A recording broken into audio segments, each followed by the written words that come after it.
Hi friends, வணக்கம். Welcome to trending சமையல். Friends, இன்றைக்கி வீடியோவில் நிறையவே யூஸ்ஃபுல்லான டிப்ஸ் வந்து ஷேர் பண்ணியிருக்கேன். வீடியோ வந்து ஸ்கிப் பண்ணாமல் பாருங்கள். இப்போ தான் சேனல் ஃபஸ்ட் டைம் பார்க்குறீங்க அப்படின்னா சேனலை மறக்காமல் சப்ஸ்கிரைப் பண்ணிக்கோங்க. இப்போ வாங்க நம்ம வீடியோக்குள்ளே போகலாம். இந்த மாதிரி வேஸ்ட்டாக நம்ம வந்து குப்பையில் தூக்கி போடுற கேலண்டர் அட்டை இருந்தது அப்படின்னா இதை யூஸ் பண்ணி கிச்சனில் ரொம்பவே சூப்பராக, அதே சமயத்தில் ரொம்ப அழகான ஆர்கனைசர் ஒன்று நம்ம வந்து ரெடி பண்ணிடலாம். உங்கள் கிச்சனில் வந்து ஷெல்ஃப் இல்லை, இந்த மளிகை பொருட்கள் போட்டு வைக்கிற டப்பாலாம் வந்து அடுக்கி வைக்கிறதுக்கு ஷெல்ஃப் இல்லை அப்படின்னா கண்டிப்பாக இந்த மாதிரி ஒரு ஐடியா உங்களுக்கு ரொம்ப ரொம்ப யூஸ்ஃபுல்லாக இருக்கும்.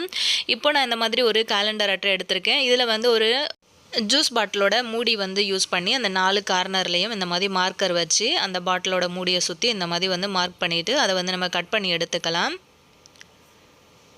4 கார்னர்லேயும் வந்து வச்சு அளவாக கட் பண்ணி எடுத்துக்கோங்க. நான் வந்து பார்த்திங்க அப்படின்னா கட் பண்ணும்போது இந்த 2 பக்கம் வந்து லைட்டாக கட் ஆகிடுச்சு. ஆனால் அது ஒன்றும் நமக்கு பிரச்சனை இல்லை. நம்ம பாட்டில் வந்து செட் பண்ணும்போது அழகாக செட் ஆகிடும்.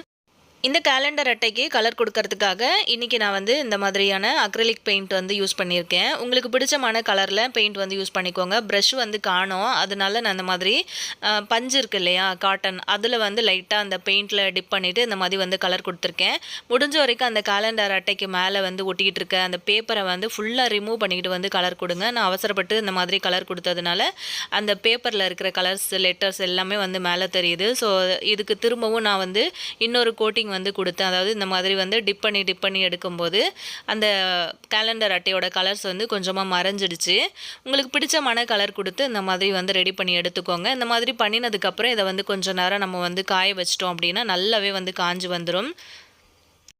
இப்போ நான் அந்த மாதிரி வந்து ஒரு பாட்டில் எடுத்திருக்கேன். அந்த பாட்டிலை வந்து கீழ்ப்பக்கமாக இப்படி வந்து விட்டு எடுத்துக்கோங்க. மேலே வந்து இதோட மூடியை வந்து போட்டு லாக் பண்ணிவிடுங்க. இதே மாதிரி 4 கார்னர்லேயும் வச்சு நீங்கள் வந்து செட் பண்ணி எடுத்துக்கோங்க. இப்போ கிச்சனில் வந்து உங்களுக்கு பிடிச்சமான இடத்துல இதை வந்து வச்சு செட் பண்ணிக்கோங்க. இதில் வந்து நீங்கள் மளிகை பொருட்கள் போட்டு வைக்கிற டப்பா தான் வைக்கணும் அப்படின்னு கிடையாது. உங்களுக்கு தகுந்த மாதிரி உங்களுக்கு என்னெல்லாம் வைக்கணும் அப்படின்னு தோணுதோ அந்த மாதிரி நீங்கள் வந்து வச்சுக்கலாம். எவ்வளோ வெயிட் வேணும்னாலும் தாங்கும். இது வந்து நான் இன்றைக்கி ஒரு ரேக் மட்டும் வந்து பண்ணி காமிச்சிருக்கேன். வேணும் அப்படின்னா சொல்லுங்கள். இன்னொரு வீடியோவில் டபுள் ரேக் இல்லைனா 3 ரேக் வந்து வச்சு பண்ணுறது அப்படிங்கிறதையும் ஷேர் பண்ணுறேன். பார்த்திங்க அப்படின்னா உங்களுக்கு தெரியும், இந்த மாதிரி குட்டி குட்டி டப்பா, அதாவது பாட்டிலில் நம்ம வந்து யூஸ் பண்ணுவோம் இல்லையா, கடுகு, மிளகு, ஜீரகம், இது எல்லாத்தையுமே இது எல்லாமே வந்து இந்த மாதிரி அடுக்கி வச்சுருக்கேன். பார்க்குறதுக்கும் ரொம்ப அழகாக இருக்குது பாருங்கள். வேணும் அப்படின்னா இந்த மாதிரி அந்த பாட்டிலுக்கு கூட நீங்கள் ஏதாவது ஒரு கலர் கொடுத்து சூப்பராக வந்து அரேஞ்ச் பண்ணிக்கலாம். இப்போ அடுப்புக்கு பக்கத்துலேயே நம்ம வந்து வச்சு யூஸ் பண்ணுறதுக்கு ரொம்பவே வசதியாக இருக்கும். அதே மாதிரி அந்த குட்டி குட்டி ஜாடி, சுகரு, டீ தூள், காஃபி தூள்லாம் வந்து போட்டு வச்சுருப்போம் இல்லையா, அதெல்லாம் கூட இந்த மாதிரி அடுக்கி வச்சுக்கலாம். நான் இதெல்லாம் ஏன் உங்களுக்கு பண்ணி காட்டுறேன் அப்படின்னா வெயிட் வந்து எவ்வளோ வேணும் அப்படின்னாலும் தாங்கும். நம்ம மேலேயும் வந்து வச்சுக்கலாம். கீழே வந்து பார்த்திங்க அப்படின்னா சின்ன சின்ன உப்பு ஜாடியெல்லாம் வந்து வச்சுருக்கேன். பார்க்குறதுக்கு ரொம்ப அழகாக இருக்குது. ரொம்பவே கலர்ஃபுல்லாக இருந்தது. எனக்கு ரொம்ப பிடிச்சிருந்தது. ஸோ நீங்களும் வந்து இந்த மாதிரி ட்ரை பண்ணி பாருங்கள். உங்கள் கிச்சனில் வந்து ஷெல்ஃப் அந்த மாதிரிலாம் இல்லை, கம்மியாக தான் இருக்குது அப்படின்னும் போது இந்த மாதிரி ஒரு ரேக் வந்து நம்ம ரெடி பண்ணி பண்ணும்போது இதுலேயும் வந்து கொஞ்சம் திங்ஸ் வந்து வைக்கலாம். இந்த மாதிரி வைக்கிறதுனால ஸ்பேஸும் வந்து ரொம்ப சேவ் பண்ண முடியும். செகண்ட் டிப் பார்க்கலாம். குழந்தைங்களுக்கெல்லாம் பிடிச்ச மாதிரியான ஒரு தட்டை ரெசிபி எப்படி ஈஸியாக பண்ணுறது அப்படிங்கிறத பார்க்கலாம். இதுக்கு ஒரு கப்பில் நான் வந்து அரிசி மாவு எடுத்திருக்கேன். அரிசி மாவு ஆல்ரெடி வந்து வறுத்த மாவு தான். ஸோ அதை வந்து நல்லா சலிச்சுட்டு எடுத்துக்கோங்க. உங்ககிட்ட அரிசி மாவு வந்து வறுக்காமல் இருந்தது அப்படின்னா வறுத்துட்டு ஆற வச்சு சலித்து சேர்த்துக்கோங்க. இதில் வந்து ஒரு 1/2 மணி நேரம் ஊற வச்ச கடலைப்பருப்பு வந்து கொஞ்சமாக சேர்த்துருக்கேன். இப்போ அதில் வந்து பார்த்திங்க அப்படின்னா கொஞ்சமாக சின்ன சின்னதாக வந்து பொடியாக கட் பண்ணின கருவேப்பிலை வந்து சேர்த்துக்கோங்க. அது கூட வந்து ஒரு 1/4 டீஸ்பூன் அளவுக்கு பெருங்காயத்தூள் சேர்த்துக்கோங்க. தேவையான அளவுக்கு உப்பு சேர்த்துக்கோங்க. இப்போ நம்ம ஒரு சின்ன கப்பில் 1 கப் அளவுக்கு உளுத்தம்பருப்பை வந்து வறுத்து எடுத்து அதையும் ஆற வச்சு இந்த மாதிரி மிக்ஸி ஜாரில் சேர்த்து நல்லா அரைச்சி பொடி பண்ணி அதையும் வந்து சேர்த்துக்கோங்க. இந்த மாதிரி சேர்த்ததுக்கு அப்புறமா வேர்க்கடலை வந்து வேணும் அப்படின்னா நீங்கள் முழுசாக சேர்த்துக்கலாம். அப்படி இல்லைன்னா ஒன்றும் பாதியமாக உடச்சிட்டு கூட சேர்த்துக்கலாம். அது கூட 1 ஸ்பூன் மிளகு வந்து சேர்த்து அதையும் உடச்சிட்டு சேர்த்துருக்கேன். இது கூட ஒரு 7-8 பல் பூண்டை வந்து பொடி பொடியாக நறுக்கிட்டு சேர்த்துக்கோங்க. அவ்வளோதான். இது கூட ஒரு 50 கிராம் அளவுக்கு எண்ணெய், நீங்கள் வந்து சமைக்கிறதுக்கு யூஸ் பண்ணுற எண்ணெயை வந்து நல்லா சூடு பண்ணிவிட்டு அதையும் வந்து உள்ளே சேர்த்துக்கோங்க. இது கூட வந்து 1 ஸ்பூன் மிளகாத்தூளும் வந்து சேர்த்துக்கோங்க. உங்களோட காரத்துக்கு தகுந்த மாதிரி மிளகாத்தூள் வந்து சேர்த்துக்கலாம். அப்படி இல்லைன்னா மிளகாயை வந்து மிக்சியில் பொடி பண்ணிவிட்டு கூட நீங்கள் வந்து சேர்த்துக்கலாம். அது ஒன்றும் பாதியமாக இருக்கும்போது சாப்பிட்றதுக்கு நல்லாயிருக்கும். கொஞ்சமாக வந்து காரத்துக்கு தகுந்த மாதிரி வந்து சேர்த்துக்கோங்க. கொஞ்சம் கொஞ்சமாக பச்சை தண்ணி ஊற்றி சப்பாத்தி மாவுக்கு மாவு பிசைவோம் இல்லையா, அந்த பதத்தில் இந்த மாதிரி பிசைஞ்சு எடுத்துக்கோங்க. லைட்டாக ஆயில் அப்ளை பண்ணினதுக்கப்புறம் இதை அப்படியே வந்து ரெஸ்ட்டில் விட்டுட்டு சின்ன சின்ன உருண்டைகளாக வந்து எடுத்து உருட்ட ஆரம்பிச்சிடலாம். இந்த மாதிரி குட்டி குட்டி உருண்டையாக வந்து நம்ம உருட்டி தனியாக வச்சுட்டோம் அப்படின்னா அதை தனியாக வந்து நம்ம தட்டை தேய்ச்சி போடுறதுக்கு ரொம்பவே வசதியாக இருக்கும். இப்போ இதுக்கு வந்து பார்த்திங்க அப்படின்னா அந்த மாதிரி ஆயில் பாக்கெட் இருக்கும் இல்லையா, அதை வந்து எடுத்து அந்த மாதிரி கட் பண்ணி எடுத்திருக்கேன். இப்போ இதில் வச்சு தான் நம்ம வந்து இன்றைக்கி தட்டை வந்து ரெடி பண்ண போகிறோம்.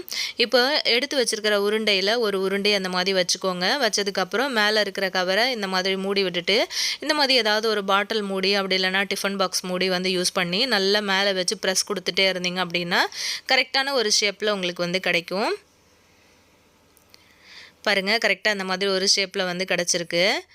எண்ணெய் வந்து ரொம்ப கொதிக்க இருக்கும்போது போட்டுறாதீங்க, நடுவில் வந்து வேகாமல் இருக்கும். ஆனால் பார்த்திங்க அப்படின்னா உங்களுக்கு கலர் சேஞ்ச் ஆகிட்டு நல்லா ஃப்ரை, அதாவது பொரிஞ்ச மாதிரி இருக்கும். நீங்கள் சாப்பிடும்போது ஒரு மாதிரி நச்சு நச்சுன்னு இருக்கும். அடுப்பு முடிஞ்ச வரைக்கும் ஒரு மீடியம் ஃப்ளேமில் வச்சுட்டு இந்த மாதிரி வந்து போட்டு கொஞ்சம் நேரம் விட்டு எடுத்துக்கோங்க. அதே மாதிரி நம்ம எல்லா தட்டைகளையுமே வந்து ரெடி பண்ணிடலாம். இந்த மாதிரி வந்து செஞ்சு வச்சிட்டிங்க அப்படின்னா குழந்தைங்களுக்கும் சரி பெரியவங்களுக்கும் சரி வீட்டில் ரொம்பவே ஹெல்த்தியான ஒரு ஸ்நாக்ஸ் வந்து கொடுத்தா மாதிரி இருக்கும். குழந்தைங்க ஸ்கூல் விட்டு வர்றாங்க அப்படின்னா இந்த மாதிரி வந்து செஞ்சு கொடுக்கும்போது ரொம்பவே லைக் பண்ணி சாப்பிடுவாங்க. நல்ல ரவுண்ட் ஷேப்பில் அழகாக உங்களுக்கு ஏற்ற மாதிரி வந்து பண்ணிக்கோங்க. நான் வந்து இன்றைக்கி என்னென்ன ஷேப்பு வருதுன்னெலாம் பார்க்கல, வந்த ஷேப்பை அப்படியே வந்து எடுத்து எண்ணெயில் போட்டுட்டேன். ஸோ அவ்வளோதாங்க, ஃபுல்லாகவே வந்து ஃப்ரை பண்ணி எடுத்துட்டோம். நான் இன்றைக்கி கொஞ்சமாக தான் பண்ணி காமிச்சிருக்கேன். நல்லா ஆறுனதுக்கப்புறம் வந்து பார்த்திங்க அப்படின்னா நல்ல மொறு மொறுன்னு இருக்கும். செம்ம டேஸ்ட்டாகவும் இருக்கும். ரொம்ப நாள் நீங்கள் வந்து வச்சு ஸ்டோர் பண்ணி சாப்பிட்லாம். சீக்கிரத்தில் இது வந்து கெட்டும் போகாது.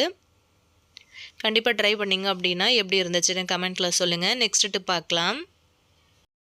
புளி சாதம் செய்யும்போது இந்த ஒரு பொடியை மட்டும் சேர்த்து பாருங்கள், ரொம்பவே டேஸ்டியாக இருக்கும். கம கமன்னு வாசம் அந்த தெருவையே வந்து கூப்பிடுற மாதிரி இருக்குங்க. அது என்ன அப்படின்னு பார்த்துடலாமா? ஒரு 1/2 ஸ்பூன் அளவுக்கு வெந்தயம் எடுத்துக்கோங்க, ஒரு 2 ஸ்பூன் அளவுக்கு அரிசி வந்து எடுத்துக்கோங்க, 1 ஸ்பூன் அளவுக்கு சீரகம், அதாவது சின்ன சீரகம், இது 3த்தையும் தனித்தனியாக வந்து வறுத்து எடுத்துக்கோங்க. வறுத்து எடுத்து ஆற வச்சதுக்கப்புறம் ஒரு மிக்சி கப்பில் வந்து சேர்த்து நல்ல நைஸான பொடியாக வந்து அரைச்சி எடுத்துக்கோங்க. இந்த மாதிரி அரைச்சி எடுத்துகிட்டு நீங்கள் ஒரு பாக்ஸில் போட்டு ஸ்டோர் பண்ணி வச்சிட்டிங்க அப்படின்னா புளி சாதம் செய்யும்போது நீங்கள் வந்து யூஸ் பண்ணிக்கலாம். அதே மாதிரி காரக்குழம்பு இந்த மாதிரிலாம் செய்கிறீங்க இல்லையா, கருவாட்டு குழம்பு, முட்டை குழம்பு இந்த மாதிரிலாம் செய்யும்போது இதிலேருந்து ஒரு 1/2 ஸ்பூன் வந்து சேர்த்து பாருங்கள். கம கமன்னு ரொம்ப வாசமாக இருக்கும். அதே சமயத்தில் நல்லா ஒரு டேஸ்ட்டும் கொடுக்கும் உங்களுக்கு.